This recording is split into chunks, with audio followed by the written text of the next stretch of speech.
A photograph torn at the edges shows a squad of Japanese soldiers frozen mid-step, faces contorted not in fear of bullets but of something unseen. Behind them, the jungle burns with unnatural intensity, flames licking the canopy in daylight, choking the horizon in smoke. A broken radio intercept crackles out the last garbled words. It's not fire. It's a living nightmare. Napalm. How was this even possible? How could an enemy weapon so utterly redefine the rules of jungle warfare without warning? The paradox is stark. The lush, vibrant jungle, once a protector, had turned into a fiery tomb, an inferno orchestrated by the US forces, leaving Japanese troops stunned and disoriented in a landscape they thought they knew. In the months leading up to the Pacific campaigns of 1944, the US military hierarchy sought to break the deadlock in dense jungle warfare. Reports from squadron commanders detailed the challenges of engaging an enemy deeply entrenched in thick foliage. Conventional bombing raids and artillery proved ineffective against a foe who vanished in the greenery. Enter the incendiary breakthrough, napalm, a sticky gel that clung to surfaces and burned at temperatures exceeding 1,200 degrees Fahrenheit. A blueprint marked Project Candle revealed the rapid development timeline, 6 months from experimental gels to mass production.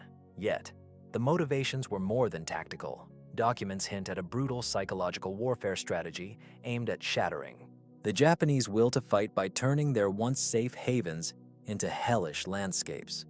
What was really hiding behind this innovation? Could it be merely a weapon? Or was there a darker intent to break both body and spirit? The core of napalm's design was deceptively simple, yet devastating. A mixture of gasoline thickened with aluminum soaps. It transformed liquid fuel into a gelatinous mass that adhered to surfaces, including human skin. Declassified technical manuals describe the gel's temperature and burn time, 10 seconds of intense, clinging flame per drop. The delivery systems were adapted from existing bombs, ranging from 5-gallon canisters to 75-pound clusters dropped by fighter bombers. Despite its lethality, early tests revealed vulnerabilities. Wind could disperse the burning gel, and heavy rains might reduce effectiveness. Yet, this weapon's psychological impact far outweighed its mechanical limitations. How did Japanese engineers at Mitsubishi interpret these new challenges? Was there a moment when they realized that traditional defensive tactics were obsolete against an enemy who weaponized fire itself? The first recorded use of napalm against Japanese forces occurred in early June 1944 during the Mariana Islands campaign. A squadron of US Navy pilots deployed napalm bombs over dense jungle regions near Saipan. Expectations were cautiously optimistic. After all, previous bombardments had failed to flush out concealed troops. But the result was catastrophic for the Japanese. Survivors' memoirs describe screams muffled by the roar of flames and entire camps incinerated beyond recognition. A radio log from an intercepted Japanese transmission reflects the stunned disbelief. Our positions, consumed by fire, as if the jungle itself turned against us. How did the command center back in Tokyo fail to anticipate the scale of devastation? Was there a critical intelligence gap, or was the horror deliberately obscured from higher echelons?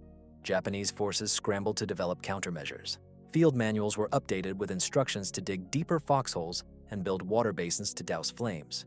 Camouflage techniques shifted, favoring smaller, more dispersed units to avoid mass casualties.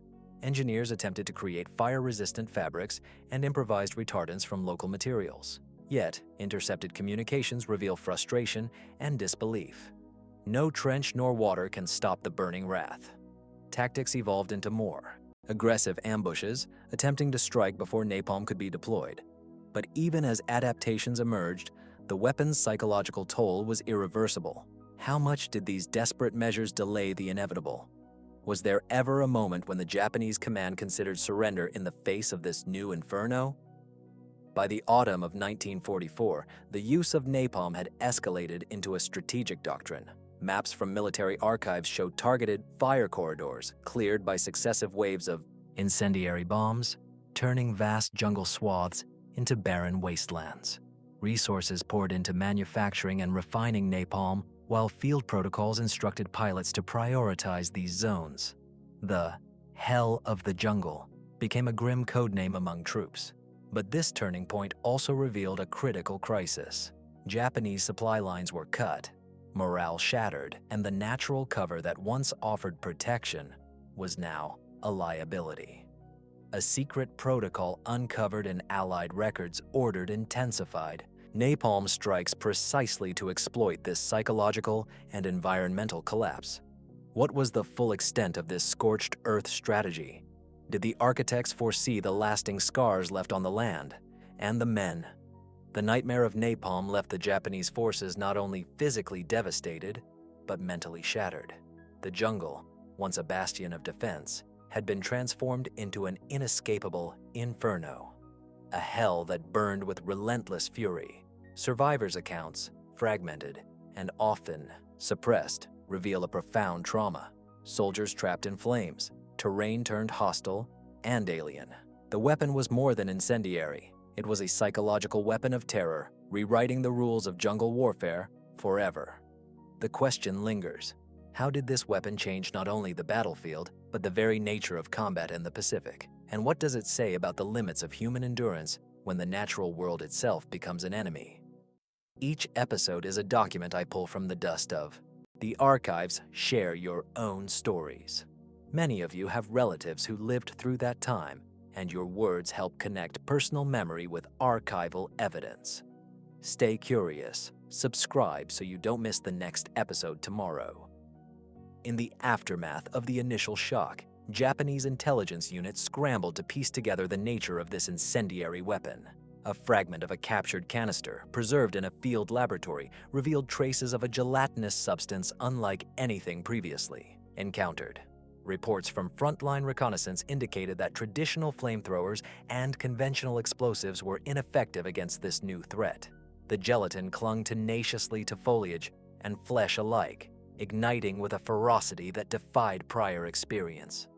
Ambient sounds recorded by covert listening posts captured the eerie crackle of flames consuming the jungle's undergrowth, an unnatural soundtrack to a war that had just turned more brutal. How did this chemical innovation slip past Japanese chemical warfare analysts for so long? Was there a failure in intelligence or a deliberate underestimation of American technological advances? Behind this lapse lay a complex conflict of priorities within the Imperial Command. Documents from a meeting of high-ranking officers reveal a split between traditionalists, who favored close-quarters jungle fighting and guerrilla tactics, and a faction advocating for technological adaptation. The latter pushed for improved armor and fire-retardant materials, but these ideas were often dismissed as impractical or defeatist. An engineer's sketchbook, smudged with soot and desperation, shows early attempts to develop heat-resistant uniforms, but resource scarcity and production limitations hindered progress. Meanwhile, Allied forces ramped up napalm production, quietly amassing stockpiles in remote Pacific islands. Was the Japanese high command blinded by doctrine, or was there a deeper strategic miscalculation in failing to anticipate the scale of incendiary warfare? By mid-1944, the tactical deployment of napalm had evolved into a coordinated assault strategy. Air support squadrons worked in tandem with ground units, using napalm to clear dense jungle cover before infantry advances. A map intercepted from a U.S. bomber squadron's flight plan detailed ignition zones with precision targeting of enemy supply caches and bivouacs. The visual impact was stark. Satellite images from the era, now declassified, show irregular blackened scars across once green islands, resembling a network of veins scorched by fire. This integration of air and ground tactics created a new form of jungle warfare where fire replaced bullets as the primary weapon of attrition. How could the Japanese forces adapt when their natural sanctuary was systematically eradicated from above? What was the psychological toll on soldiers forced to navigate a landscape that was both enemy and executioner? The first major engagement, showcasing napalm's effectiveness, occurred during the Battle of Peleliu in September 1944. U.S. Marine Corps reports describe the initial bombing runs. Napalm bombs ignited the undergrowth, forcing Japanese defenders out of their fortified caves and trenches. However, the aftermath was gruesome. burned-out jungles revealed charred remains, but also scattered survivors who had learned to exploit newly formed fire breaks. Japanese tactical manuals, smuggled out post-battle, instructed troops to use underground tunnels and water-filled pits to evade the flames. Yet radio transmissions intercepted during the battle betrayed a growing desperation. The fire is relentless.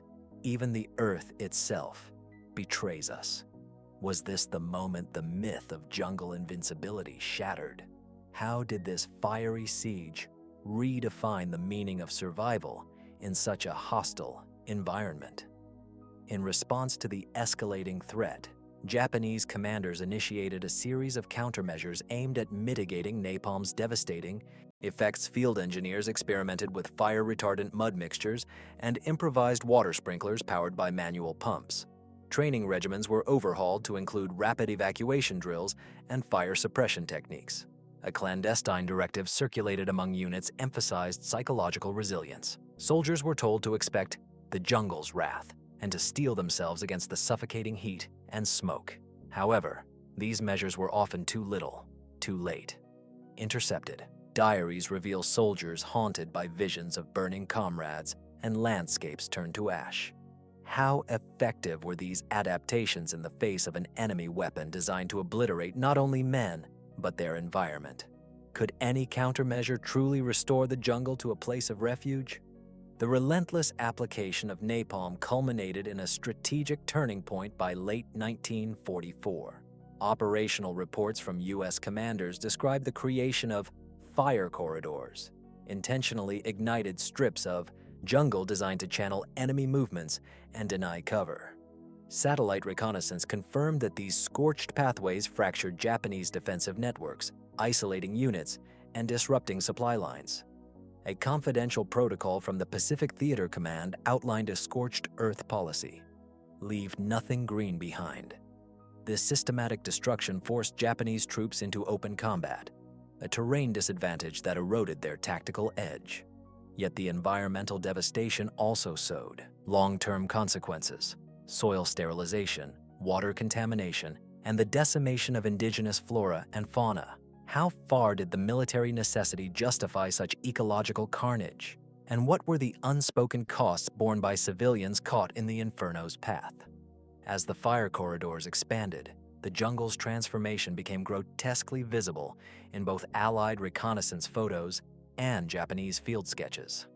Once impenetrable thickets now resembled skeletal remains, blackened trunks jutting into smoke-choked skies.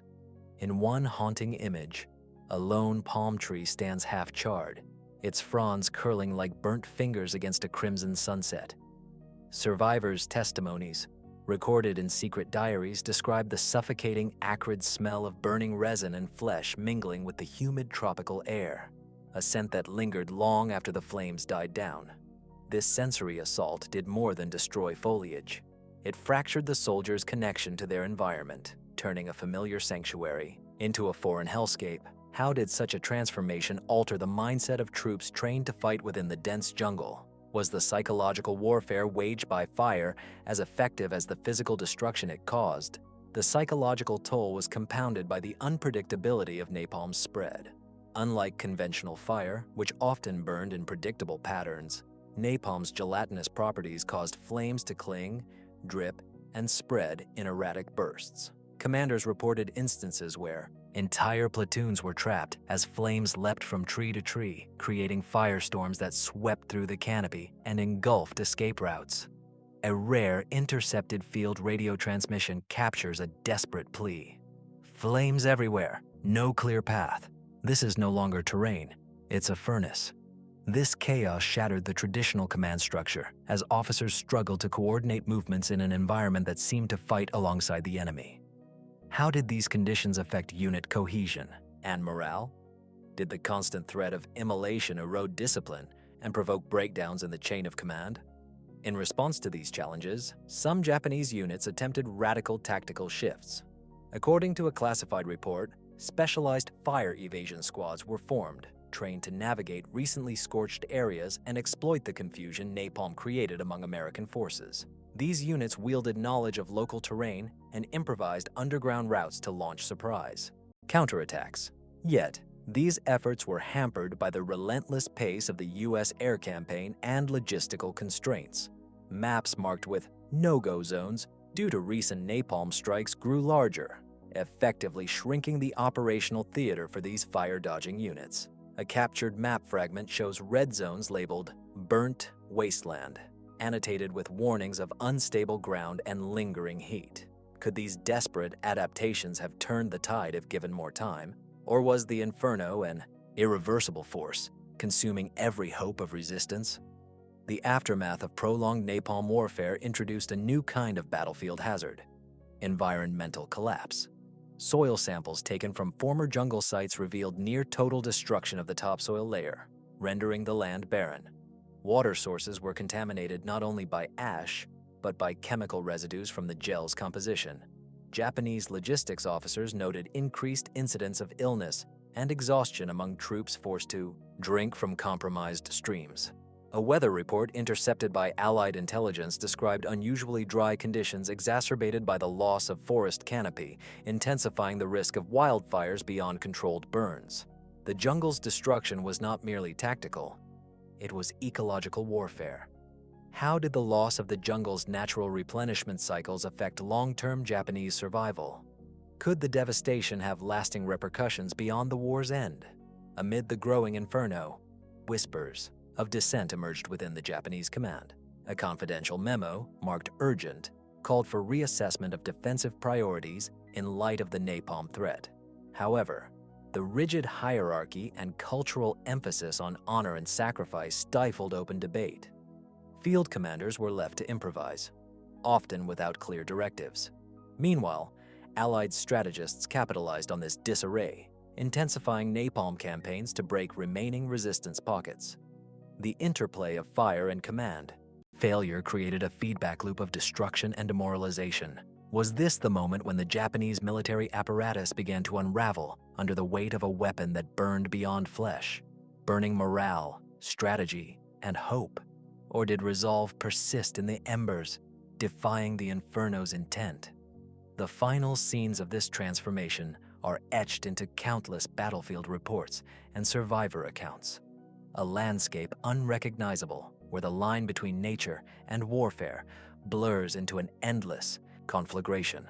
The jungle, once a living maze of green, had become a crucible of fire and despair.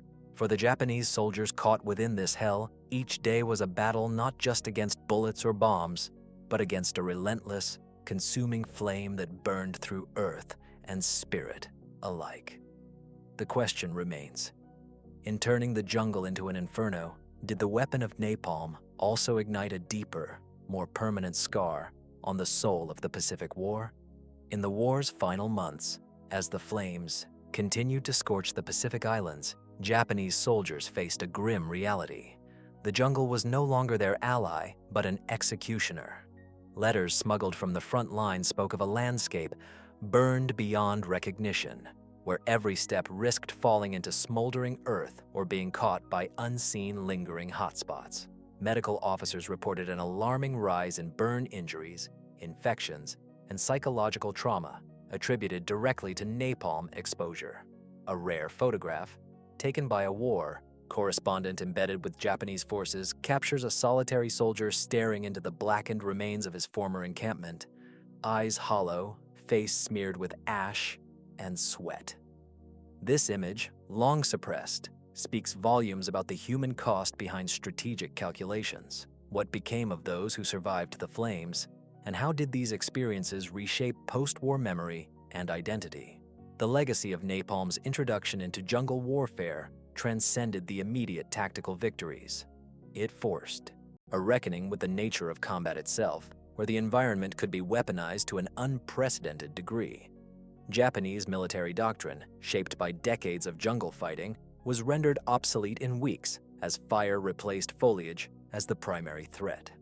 Beyond the battlefield, the ecological and psychological scars persisted, haunting survivors and reshaping the island's landscapes for generations.